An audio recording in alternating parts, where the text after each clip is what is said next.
Je vais lire deux courts poèmes. Celui de William Saroyan s'appelle « Mon nom est Aram ». Il a été écrit, le poème, en 1940.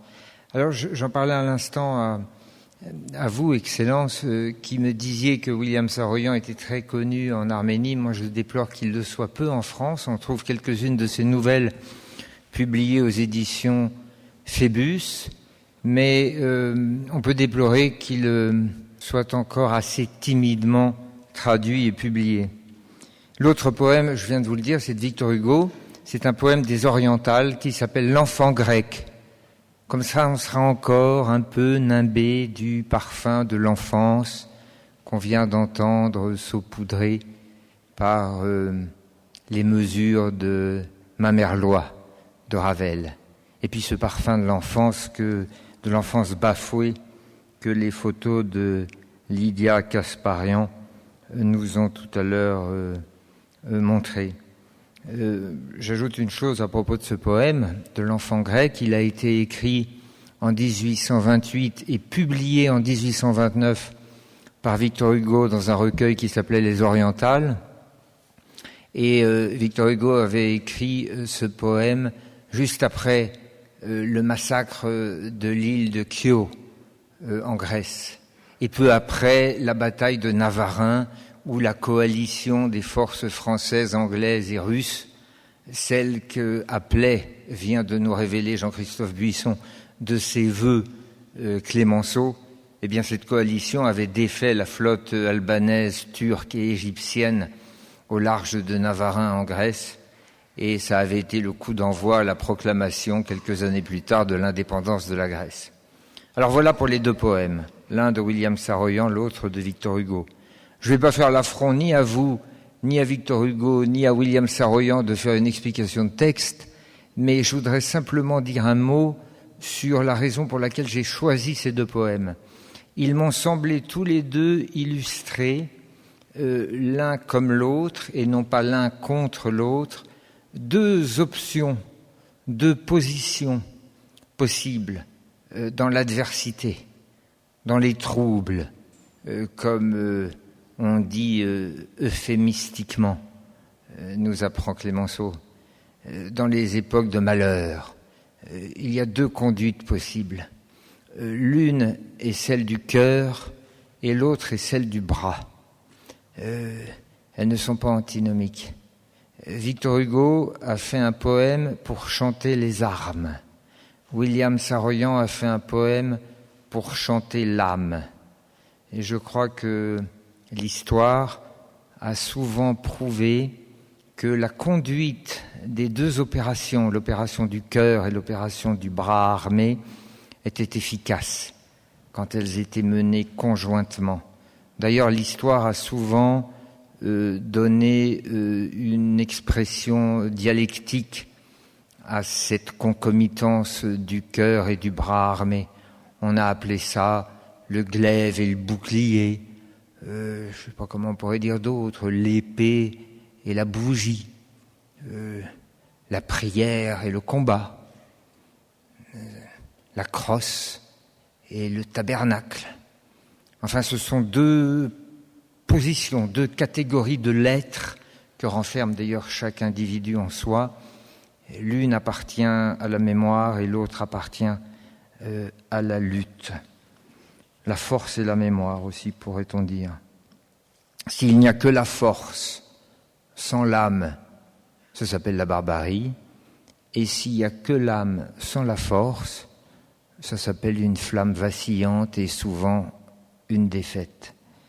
Je connais beaucoup d'Arméniens qui savent entretenir la flamme, la mémoire, le chagrin, qui savent honorer les morts. Et je constate aujourd'hui que l'Arménie reprend son énergie et son effort de défense armée. Je ne veux pas dire qu'elle l'avait abandonné, mais probablement les péripéties, les circonvolutions de l'histoire récente avaient très légèrement affaibli l'énergie de défense et de combat. Les choses semblent aujourd'hui recommencer à être prises en main. Alors voilà, je vais maintenant lire les poètes. Saroyan, vous l'avez compris, c'est la flamme, et Victor Hugo, ce sont les armes. Encore une fois, l'une n'est pas contre l'autre, les deux avancent dans la même direction, elles ne s'opposent pas, mais elles se répondent. Alors d'abord Saroyan, pour la flamme.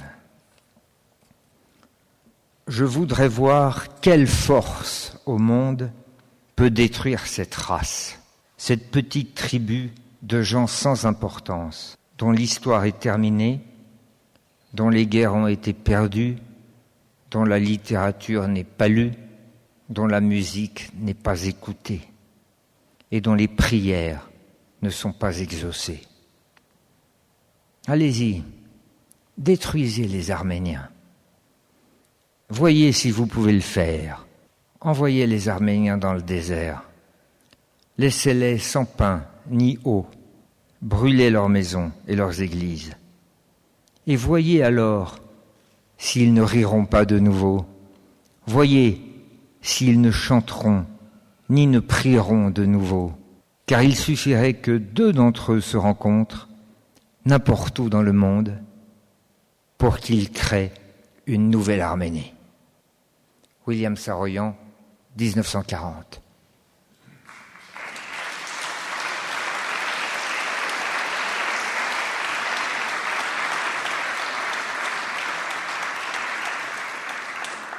Deux d'entre eux, évidemment, résonnent en nous. Vous me pardonnerez, Madame le maire, de citer ici, sous les augustes lambris de la République laïque, Saint Matthieu, verset 20, je sais que vous m'en voudrez pas, une parabole, verset 20, Saint Matthieu 20, et vous me corrigerez, Monseigneur, si je commets une erreur, mais que vous soyez, il suffit que vous soyez 2 ou 3 en mon nom pour que je sois parmi vous.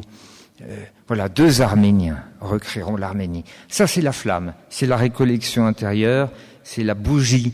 Mais la bougie ne suffit pas. Nous savons, nous autres aussi, en France, que les bougies et les ours en peluche ne suffisent pas devant l'adversité. Il faut des ours en plus et pas en peluche. Alors maintenant, on va écouter Victor Hugo, l'enfant grec, pour les armes.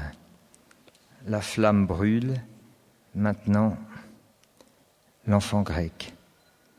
J'ajoute une chose, c'est que le premier alexandrin, écoutez-le bien, 12 pieds, qui résume un long traité de géopolitique, ce qui prouve parfois qu'il faut écouter les poètes, ça économise un abonnement à BFM TV. Écoutez cet alexandrin. Les Turcs ont passé là, tout est ruine et deuil. Kyo, l'île des vins, n'est plus qu'un sombre écueil. Kyo, qui dans les flots reflétait ses grands bois, ses coteaux, ses palais, et le soir, quelquefois, un cœur dansant de jeunes filles. Tout est désert. Mais non, seul, près des murs noircis, un enfant aux yeux bleus, un enfant grec, assis, courbait sa tête, humilié. Il avait pour asile, il avait pour appui une blanche aubépine, une fleur, comme lui, dans le grand ravage oublié. Ah, pauvre enfant, pieds nus sur le roc anguleux. Hélas, pour essuyer les pleurs de tes yeux bleus, pour que dans leur azur de larmes orageux passe le vif éclair de la joie et des jeux, pour relever ta tête blonde, que veux-tu?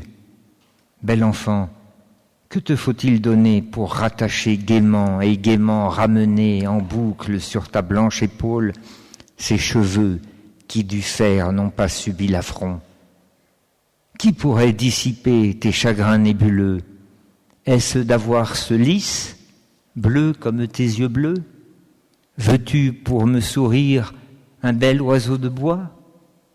Que veux-tu? Fleurs, beaux fruits ou l'oiseau merveilleux?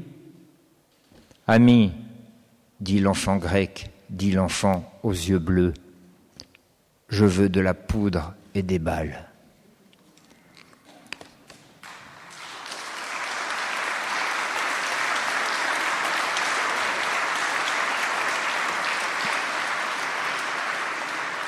Victor Hugo, L'Enfant grec, 1829. Saroyan, Victor Hugo, Les armes, la flamme, la bougie, l'épée. Je ne sais pas très bien, parce que je ne suis pas dans le secret des puissants, comment continuera l'Artsar. Je ne sais pas très bien quelle sera sa projection dans le futur. Je ne sais pas s'il y aura un gouvernement en exil. Mais ce que je sais, c'est que ceux qui continueront à porter la mémoire, le chagrin, la douleur et l'espoir de l'Artsar, le feront pendant que, sur la terre arménienne, des troupes s'armeront. Voilà, je pense qu'il faut avoir en soi l'idée que Saroyan et Hugo cheminent de concert, de la poudre, des balles, des rires, des prières, de la poésie et à la fin, la liberté.